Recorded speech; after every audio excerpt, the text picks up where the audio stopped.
okay, let me just put it out into the community and let's make a challenge out of it and essentially ask people, so how fast can you be with Java to process 1 billion rows of a CSV file?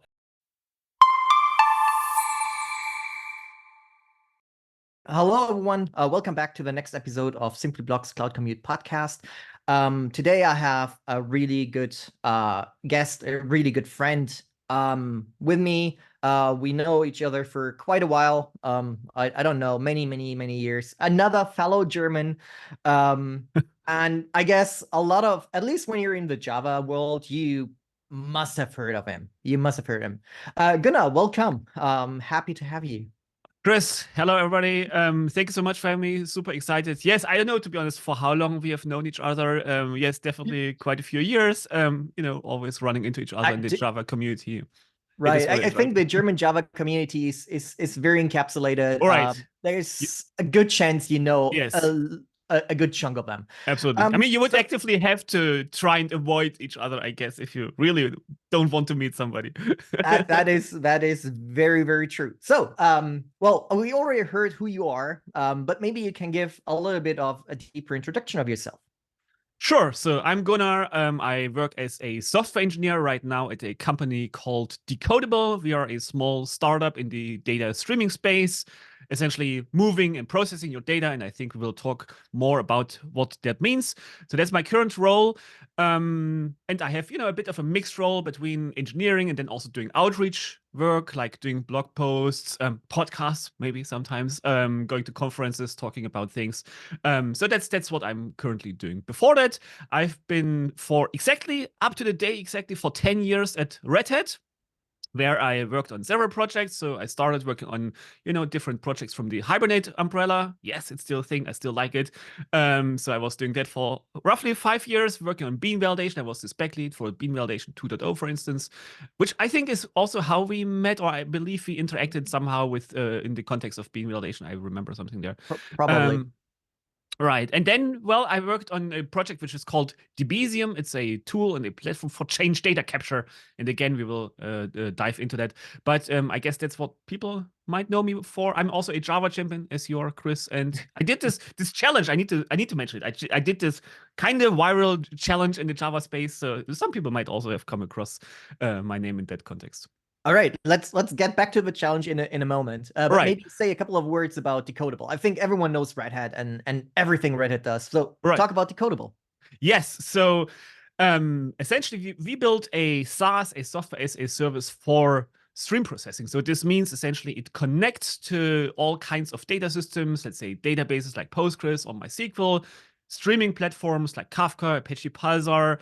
It takes data from those kinds of systems, and in the simplest case, it just takes this data and puts it into something like Snowflake, like a search index, maybe another database, maybe S3, maybe something like Apache Pinot or ClickHouse. So it's about data movement in the simplest case, taking data from one place to another. And very importantly, all this happens in real time. So it's not batch driven, like, running once per hour, once per day or whatever, but this happens in near real time, so not in the hard, computer science sense of the word, with a fixed SLA, but with a very low latency, like seconds typically. But then, going beyond data movement, there's also what we would call data processing. So it's about filtering your data, transforming it, routing it, joining multiple of those real-time data streams, doing things like groupings, real-time analytics of this data, so you could gain insight into your data. So this is what we do. It's based on Apache Flink as a stream processing engine. It's based on Debezium as a CDC tool. So this gives you source connectivity with all kinds of databases. And yeah, people use it for, as I mentioned, for taking data from one place to another, but then also for, doing fraud detection, gaining insight into their purchase orders or customers, all those kinds of things, really. All right, cool. Let's talk about your challenge real quick, because you already mentioned stream processing. Before we go on with like the other stuff, like let's talk about the challenge. What was that about? What was that about? Yes, this was, to be honest, was kind of a random thing which I started over the holidays between, Christmas and New Year's Eve. So this had been on my mind for quite some time, doing something like with processing 1 billion rows, because that's what it was, the 1 billion row challenge. And this had been on my mind for a while. And I know somehow then I had this idea, okay, let me just put it out into the community and let's make a challenge out of it and essentially ask people, so how fast can you be with Java to process 1 billion rows of a CSV file, essentially. And the task was, to take temperature measurements, which were given in that file, and aggregate them per weather station. So the measurements or the rows in this file were essentially always like, a weather station name and then a temperature value. And you had to aggregate them per station, which means you had to get the minimum, the maximum, and the mean value per station. So this was the task. And then it kind of took off. So like, many people from the community entered this challenge, and also like really big names like Alex Shipilev, Chris Click, Thomas Wirtinger, the lead of Graalvm at Oracle, and many, many others. They started to work on this, and they kept working on it for the entire month of January, and like really bringing down those execution times. Essentially, in the end, it was like less than 2 seconds for processing this file, which I had with 13 gigabytes of size on an 8-core CPU configuration. I think the important thing is you said less than a second, which is already impressive because a lot of people think Java is slow and everything, right? We know those terms and those claims. Right, and but that by the way, I should clarify. So I mean, this is highly parallelizable, right? So it depends on the number of CPU cores. So the less than a second number, I think like 350 milliseconds or so. This was on all the 32 cores I had in this machine with hyperthreading, with turbo boost. So this was the best I could get. But it also included reading those, like what is right 30 gigs, right? And that, I think that is impressive.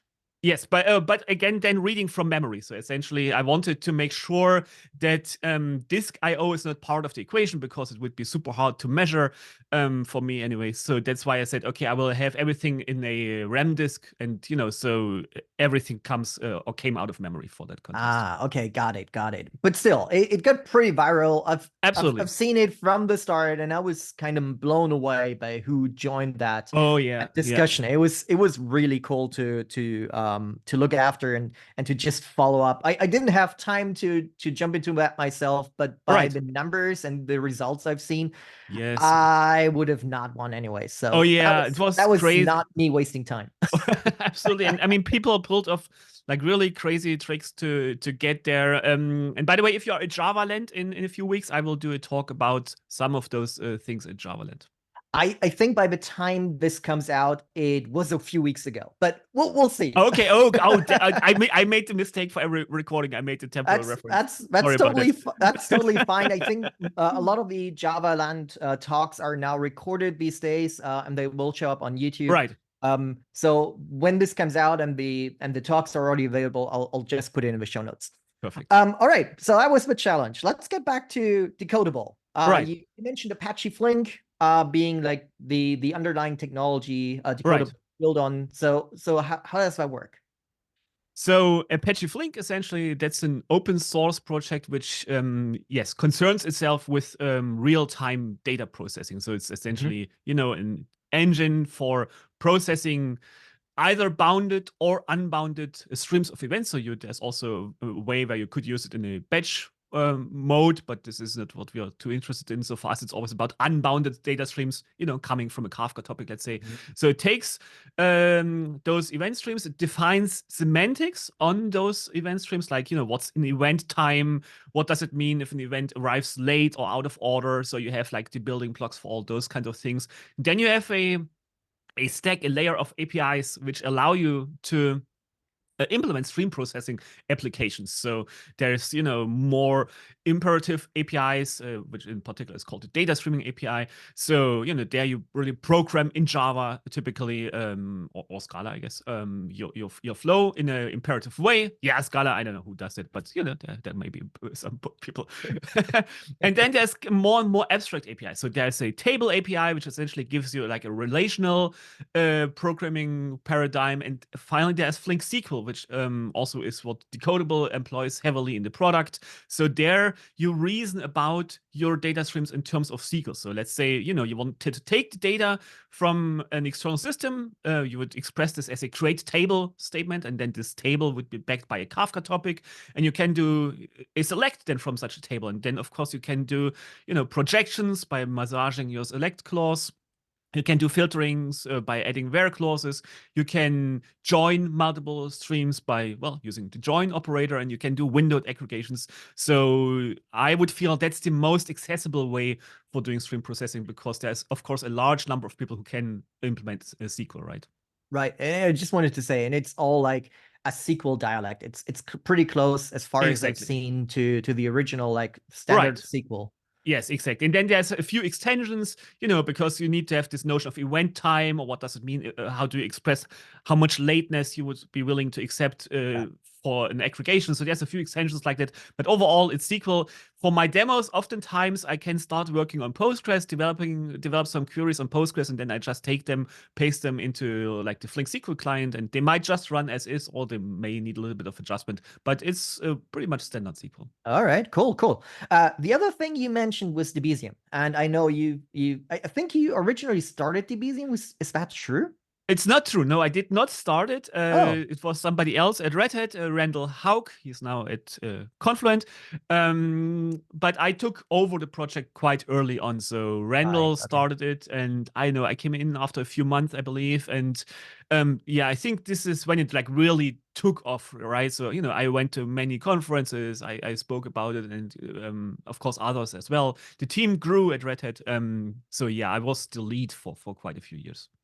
So for the people that don't know, maybe just give a few words about what Debezium is, what it does, and why it is so cool. Right. Yes. Oh man, where should I start? So, in a nutshell, it's a tool for what's called change data capture. So this means it taps into the transaction log of your database, and then whenever there's an insert or an update or a delete, it will capture this event and it will propagate it to consumers. So essentially, you could think about it like the observer pattern for your database. So whenever there's a data change, like a new customer record gets created, purchase order gets updated, those kinds of things, you can react and extract this change event from the database, push it to consumers either via Kafka or via callbacks in an API way, or via Google Cloud PubSub, Kinesis, all those kind of things. And then, you can take those events, and it enables a ton of use cases. So, in the simplest case, it's just about replication. So taking data from your operational database to your cloud data warehouse, or to your search index, or maybe to a cache. But then also people use change data capture for doing things like microservices, data exchange, because microservices, you want to have them self-dependent, but still they need to exchange data, right? So they don't exist in isolation, and change data capture can help with that, in particular with what's called the outbox pattern. Just on a side note, people use it for splitting up monolithic systems into microservices. You can use this change event stream as an audit log. If you kind of think about it, it's, if you just keep those events, all the updates to a purchase order, you put them into a database, it's kind of like a search index, right? Maybe you want to enrich it with a bit of metadata. You can do streaming queries. So maybe you want to spot specific patterns in your data as it changes, and then trigger some sort of alert. That's a use case. Many more, but really it's a super versatile tool, I would say. Yeah, I also have a couple of talks on that area, and I think my favorite example, that's something that everyone understands, is like you have some order coming in, and now you want to send out invoices. Invoices don't need to be sent like in the same operation, but you want to make sure that you only send out the invoice if the invoice was, or if the order was actually generated in the database. So that is where the outbox pattern comes in, or just looking at the order table in general and filtering out all the new orders. Yes. So yeah, absolutely great tool. Love it. It supports many databases. Any idea how many so far? It keeps growing. I don't know, certainly 10 or so, or more. The interesting thing there is, there is not a standardized way you could implement something like Debezium, right? So each of the databases, they have their own APIs, formats, their own ways for extracting those change events, which means there needs to be a dedicated Debezium connector for each database which we want to support. And then the core team, added support for MySQL, Postgres, SQL Server, Oracle, Cassandra, MongoDB, and so on. But then what happened is that also other companies and other organizations picked up the Debezium framework. So for instance, now something like Google Cloud Spanner, it's also supported via Debezium because the team at Google, they decided, okay, they want to expose change events based on the Debezium event format and infrastructure, or ZillaDB. So they maintain their own CDC connector, but it's based on Debezium. And the nice thing about that is that it gives you, as a user, one unified change event format, right? So you don't have to care which is the particular source database. Does it come from Cloud Spanner or does it come from Postgres? You can process those events in a unified way, which I think is just great to see that it establishes itself as a sort of a de facto standard, I would say. Yeah, I think that is important. That is a very, very good point. Debezium basically defined a JSON and I think Avro yes standard. Right. So I mean, it defines the let's say the semantic structure, like what are the fields, what are the types, how are they organized, and then how you serialize it as Avro, JSON, or protocol buffers. That's essentially like a pluggable concern. Right. So we said earlier, Decodable is a cloud platform. So you basically have, in a little bit of a mean term, you have Apache Flink on steroids, ready to use, plus a couple of stuff on top of that. So maybe talk a little bit about that. Right. So yes, that's the underlying tech, I would say. And then of course, if you want to, put those things into production, there's so many things you need to consider, right? So how do you just go about developing and versioning those SQL statements? If you iterate on a statement, you want to have maybe like a preview and get a feeling, or maybe just validation of this. So we have all this editing experience, preview. Then maybe you don't want that all of your users in your organization can access all those streaming pipelines which you have, right? So you want to have something like role-based access control. You want to have managed connectors. You want to have automatic provisioning and sizing of your infrastructure. So you don't want to think too much, hey, do I need to keep like 5 machines for this data flow sitting around? And what happens if I don't need them? Do I need to remove them and then scale them back up again? So all this auto scaling, auto provisioning, this is something which we do. Then we, primarily allow you to use SQL to define your queries, but then also we actually let you run your own custom Flink jobs. If that's something which you want to do, you can do this. We are very close, and again, by the time this will be released, it should be live already. We will have Python, PyFlink support, and yeah, many more things, right? So really, it's a managed experience for those data flows. Right. That makes a lot of sense. So let me see. From a user's perspective, I'm mostly working with SQL. I'm writing my jobs, I'm deploying those. Those jobs are everything from like simple ETL to right. Extract, translate. What's VL again? Load. There you go. Nobody needs to load data. They just magically appear. But you can also do like data enrichment. You said that earlier. You can do joins, right? Right. So is there anything I have to be aware of that is very complicated compared to just using a standard database? Yeah, I mean, I think this entire notion of event time, this definitely is something which can be challenging. So let's say you want to do some sort of windowed analysis, like, how many purchase orders do I have per category and hour, this kind of thing. And now, depending on what's the source of your data, those events might arrive out of order, right? So it might be that your hour has closed, but then like 5 minutes later, because some event was stuck in some queue, you still get an event for that past hour, right? And of course, now the question is, there's this trade-off between, okay, how accurate do you want your data to be? Essentially, for how long do you want to wait for those late events versus well, what is your latency, right? Do you want to get out this updated count at the top of the hour, or can you afford to wait for those 5 minutes? So there's a bit of a trade-off.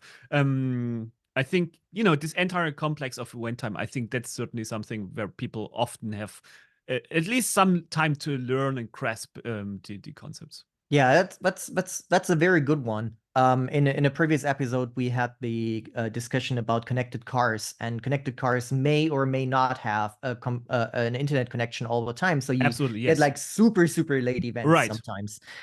Exactly. All right, because we're almost running out of time. Wow. Okay. 20 minutes is like nothing. What is the biggest trend you see right now in terms of database, in terms of cloud, in terms of whatever you like? Right. I mean, that's a tough one.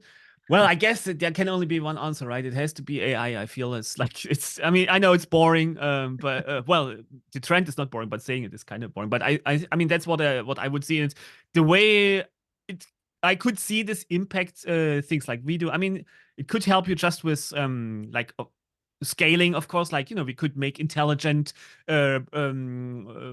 predictions about what's your workload like. Maybe we can take a look at the data and we can sense, okay, it might make sense to scale out some more compute load already, because we will know with a certain likelihood that it may be needed very shortly. I could see that. Then, of course, I mean, it could just help you with authoring those flows, right? I mean, with all those LLMs, it might be doable to give you some sort of guided experience there. So that's a big trend for sure. Then I guess another one I would see more technical is I feel like there's a unification happening. So right of systems and categories of systems. So right now we have, databases here, stream processing engines there, and I feel those things might come more closely together, and you would have real-time streaming capabilities also in something like Postgres itself, and maybe you would expose Postgres as a Kafka broker in a sense. So I could see also some more, some closer integration of those different kinds of tools. That is interesting, because I also think that there is a general like movement to, I mean, in the past we had the idea of moving to different databases because all of them like were very decompose specific. everything. Yeah. Right. And now all of the big databases, Oracle, Postgres, well, even MySQL, they all start to integrate all of those like multi-model features. Right. And Postgres being at the forefront, having this like super extensibility. So yeah, that would be interesting. Right. I mean, it's always going in cycles, I feel, right? And even having this trend to decomposition, like, it gives you all those good building blocks which you then can put together and, I don't know, create a more cohesive, integrated experience, right? And then I guess in 5 years we want to tear it apart again and like let people integrate everything themselves. In 5 to 10 years, we have the next iteration of microservices. Exactly. We called it SOAP, we called it whatever. Now we call it microservices. Who knows what we call it in the future? Exactly. All right. Thank you very much. That was a good chat, like always. I love talking to you. And Chris, yeah, thank you so much for having me. This was great. Enjoyed the conversation, and let's talk soon. Absolutely. And for everyone else, come back next week. New episode, new guest, and thank you very much. See you.